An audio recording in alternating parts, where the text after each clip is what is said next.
Um, Thank you everyone for dialing in to the CC Council presentation by Incident Response and Cloud Forensics. I just want to take a moment and reach out to everyone else that's going through the current situation and give a great big virtual high five or hug for all of y'all that are doing social distancing and doing what we're supposed to be doing. We'll get through this together. But for now, let's talk about one of my favorite subjects, incident response and cloud forensics.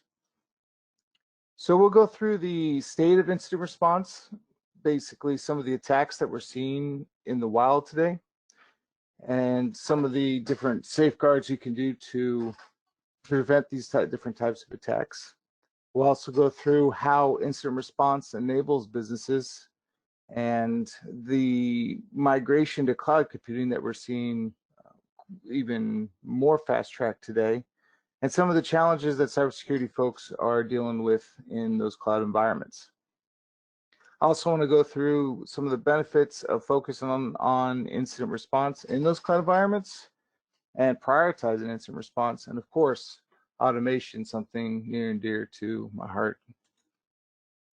So the state of incident response right now, I think ransomware is something that everyone has dealt with. Something that's definitely probably the top thing on any CSO's or CIO's mind, and anybody that's working remotely, frankly, these days. It's a scary thing to have all your files encrypted and a big scary warning pop up on your screen saying you have to give us, 0.3 Bitcoin or whatever it is nowadays.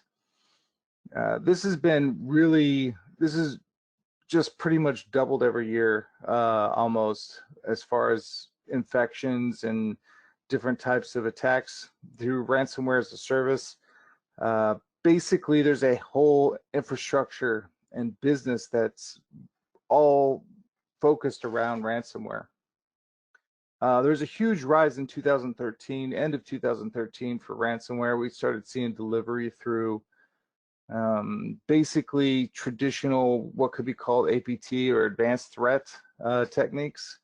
There was Visual Basic embedded Microsoft Word documents and other type things that were designed to be delivered and opened by the recipient. There was also leveraging of living off the land binaries and zero-day vulnerabilities such as Eternal Blue and all those things. Another huge motivator is, of course, profit. And in order to get that profit, cryptocurrency was probably the single biggest influencer on this becoming as prevalent as it is. Having a anonymous way to transfer funds that is very difficult for a forensic accountant to track down was a huge piece of why ransomware has skyrocketed as the primary really thing that us incident responders deal with. So some of the response action is, try to determine the method of compromise. It's usually phishing. Sometimes it'll be delivered through network scanning and things like that, looking for open admin ports. Determine the sensitive data loss. There's usually some types of compliance or privacy requirements or regulations that you have to comply with. So yeah, usually part of the fear of, oh my God, we're infected is, oh my God, what data got leaked and did they steal data in addition to just encrypting it so they can't see it. Usually it's not that. Usually it's just the attackers want money, but sometimes you can see data being exfiltrated and you got to determine that. But before you do the top two things, usually what an organization is going to do is to attempt to restore the data and implement controls to prevent it from happening in the future. And primarily the best way to do this is backups with versioning. You got to make sure that the attacker can't hit your backup and crush those or encrypt those is one of the main things you could do. Another huge thing that we're seeing these days is account takeover, or business email compromise is another term that you'll see out there. Primarily it will exploit email, just because organizations communicate and everything through email. They send documents, and if they're not using phishing or delivering payloads, sometimes just attacking the human that works in these organizations is a great way to do it. They can script the compromise to, what you usually see is a account harvesting email that is sent to the victim, and it says, hey, if you need to open up this document or whatever, you have to input your credentials. And unfortunately, if you're using just single factor authentication, username and password, the attacker could get that and then log into the victim's account, and then could start sending fraudulent messages.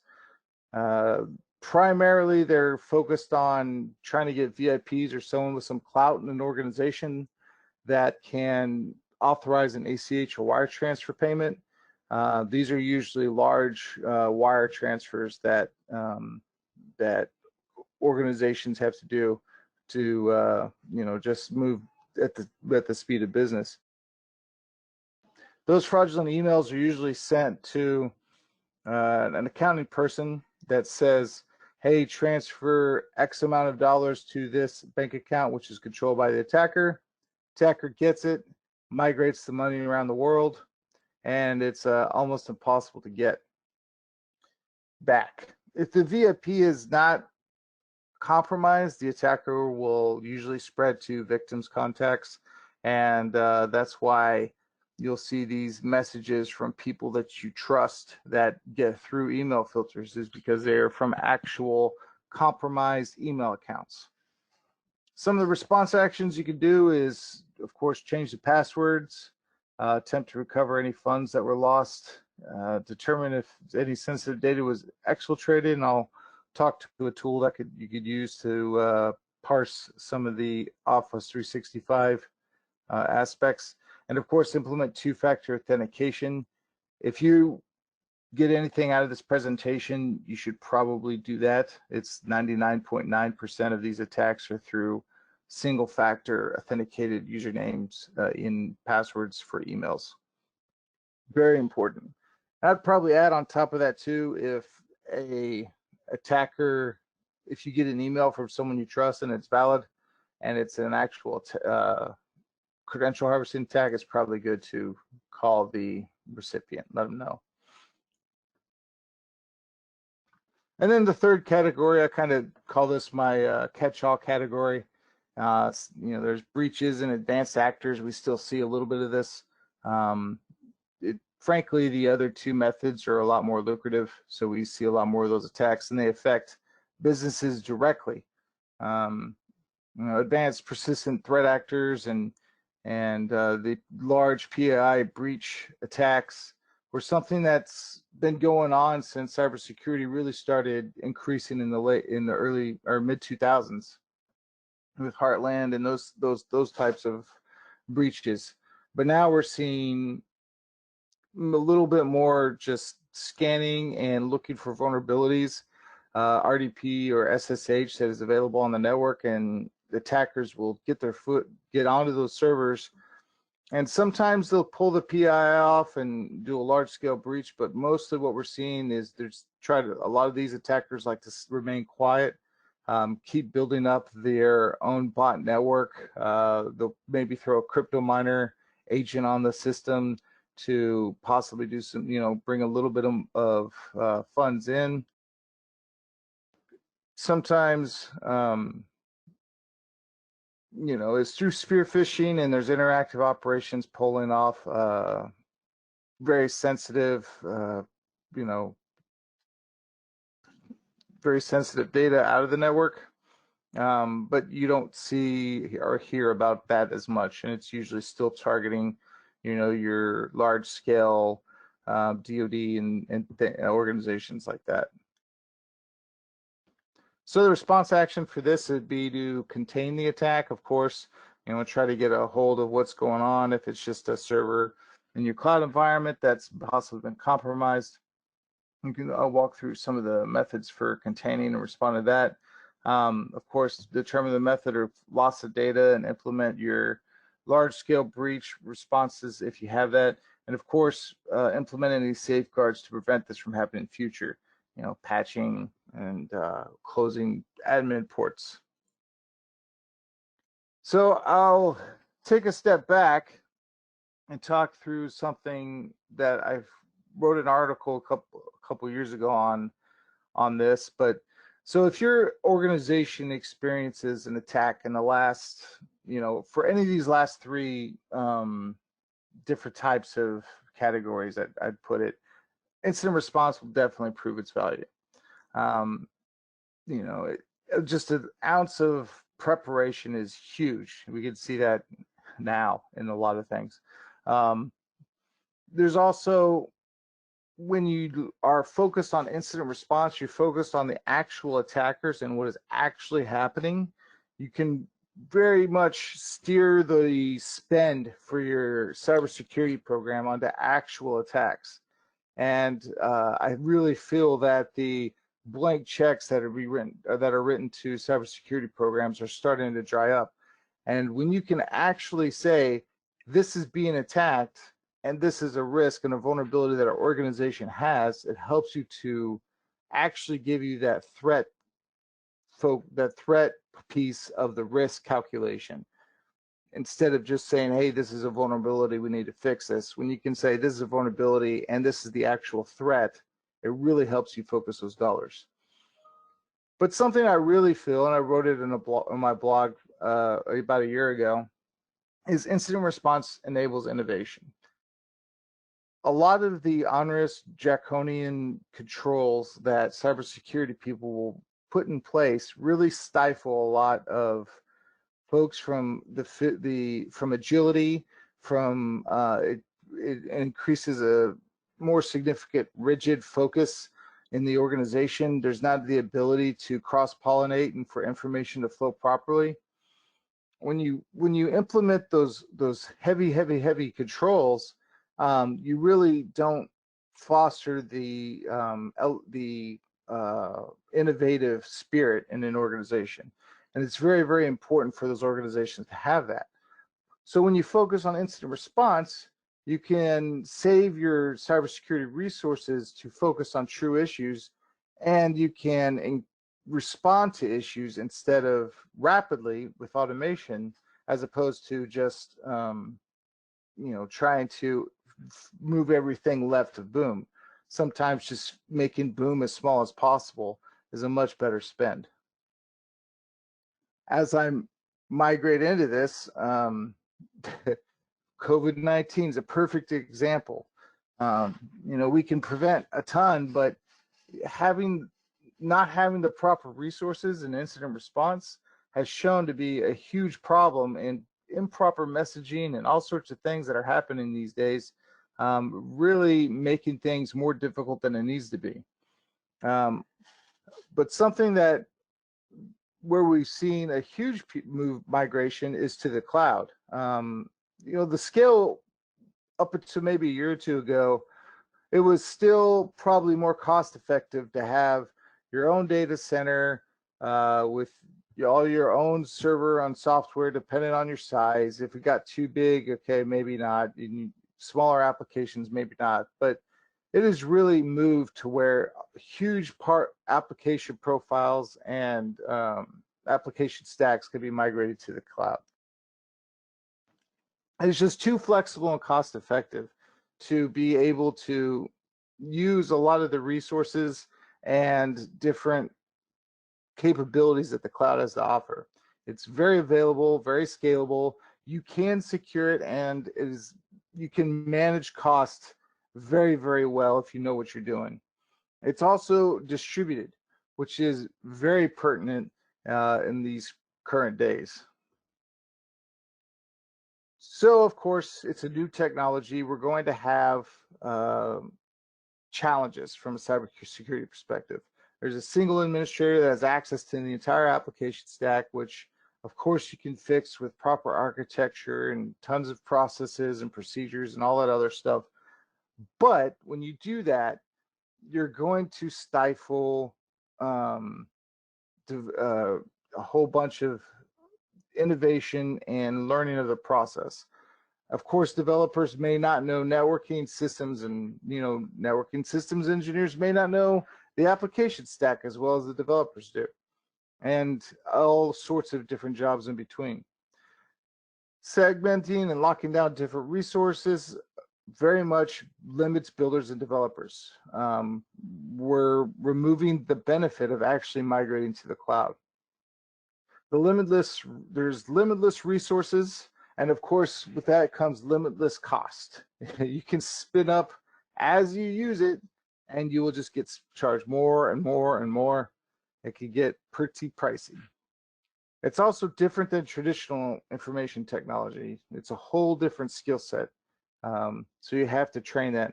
And of course, there's data governance, which I'm not going to get into here, but it's something to definitely be concerned about. So why should I prioritize IR in cloud environments?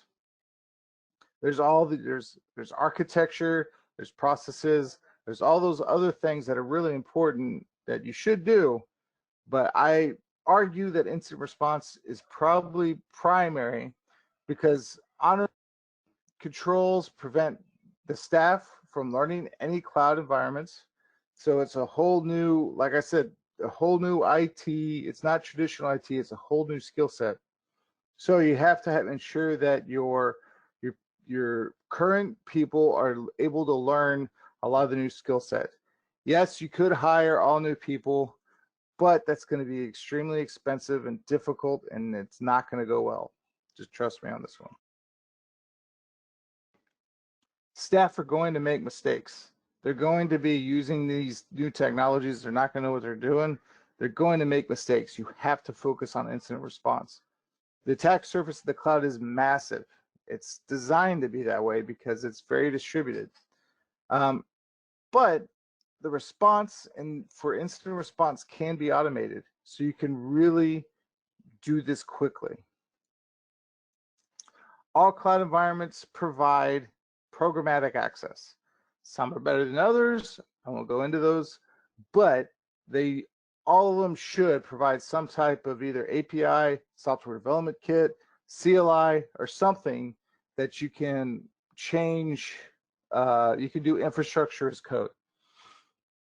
It does require a solid alerting for potentially malicious activity. So you have to find misconfigurations, any attacks in the environment. You have to detect those. So part of your incident response program is going to be definitely detecting those types of attacks. A lot of the different cloud providers recommend auto isolation and building an incident response instance into the network if you're using, an instance, some type of cloud virtual machine.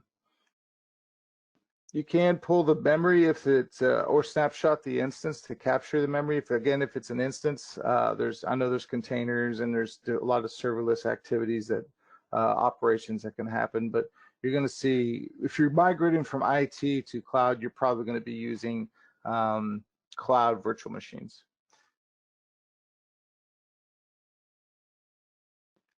So here's a couple tools that I'd recommend.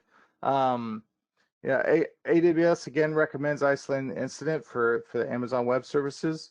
They have in their training. There's a clean room forensics where they actually use CloudFormation and build out its own network and PBC and all that. It's probably a little advanced. You can get to that later.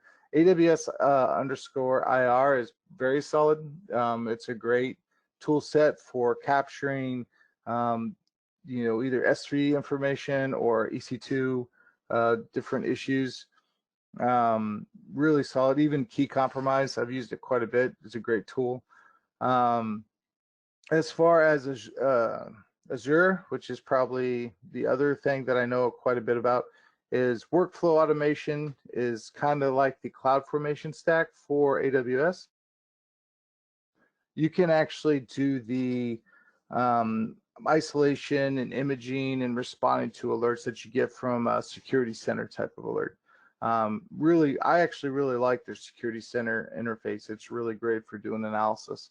The AWS Detective, I think, is kind of a competing technology, which I haven't gotten into much either. Some of the OCI Oracle pieces are kind of interesting for cloud work, but I haven't gotten into it as much as I've done the forensics automation with incident response in AWS and Azure. So let's. I did promise you a tool for business email compromise analysis. There's a tool called P-Shell. There is the Exchange commandlets for PowerShell that work with Office 365. This I find to be a little bit better for diving into the different issues that you're going to have with a mailbox. Probably determine if you have the proper login turned on, what data was lost, what data might have been compromised, who sent where the emails were sent from the compromised email. Again, this is you don't really have to worry about data loss as much. Probably just confirm it's not there if you can, but for account takeover and business email compromise, it's going to be profit motivated. So let's say in your environment you're going to start doing virtual machines or something like that. There for virtual desktops, EDR is a great category for this type of suite. There's a bunch of different products there. That's the enterprise detection and response suite. That if you could afford that, that's great. But there's a lot of good scripts, just like the AWS-_IR script, which is free, open source, that you are more than welcome to use. This PowerShell IR script, you can Google PowerShell-IR, and it'll pop up in GitHub. You run it on an endpoint, a Windows endpoint, and you get all the artifacts you need to make a quick determination of what may have occurred on that system without having to do full disk forensics. So in summary, again, invest in your incident response piece. A little bit really goes a long way. You really learn where to focus your environment. You can prevent your organization from going under from either a breach or a ransomware incident, things like that. But if you after you've invested in a little bit of IR, either an IR person or given it an additional duty of incident response, implement some controls. Two-factor authentication for anything that is internet facing is critical. There is, if you can log in with an email and a password, so can the attacker. And all they have to do is know it. And if you put your password into the wrong thing, then attacker controls, they've got it. So 99.9% of all the business email compromises and attacks are going to be from from single-factor authentication. Close your administrative ports. I say 22 and 3389, but probably to Telnet or any other ports that are available to the internet. You should close those. Especially if you have single-factor authentication turned on for those ports. It's very important. Backup critical files. I would just say back up your data. Ensure versioning is turned on. Multiple versions of the software, so you can go back to restore point if you have to. Those are probably the three primary things that all organizations should do. If you're, small mom and pop pharmacy down the street, or if you're a giant organization, you should do this in all your environments. The cloud is here to stay. We've learned that with this COVID-19 SARS-2 epidemic, pandemic thing that we got going on. It's here. You've got to learn it. The SaaS piece, the cloud piece, the VM piece. If you're in technology and you haven't learned it, you're going to be hurt. You're behind the curve. You're behind the curve now. And automate your response and analysis. So I talked to the response piece, but the analysis piece, once you start to learn these command line and API methods, start to automate on top of that, right? After you figure out how to analyze a remote desktop port that was open, you know, write a couple scripts that will parse that data and let you know if a system's been compromised as quick as possible. You could run scripts on servers as you stand them up, do your analysis, shoot an email to yourself and spin it back down. It's not that difficult. So that pretty much summarizes my presentation.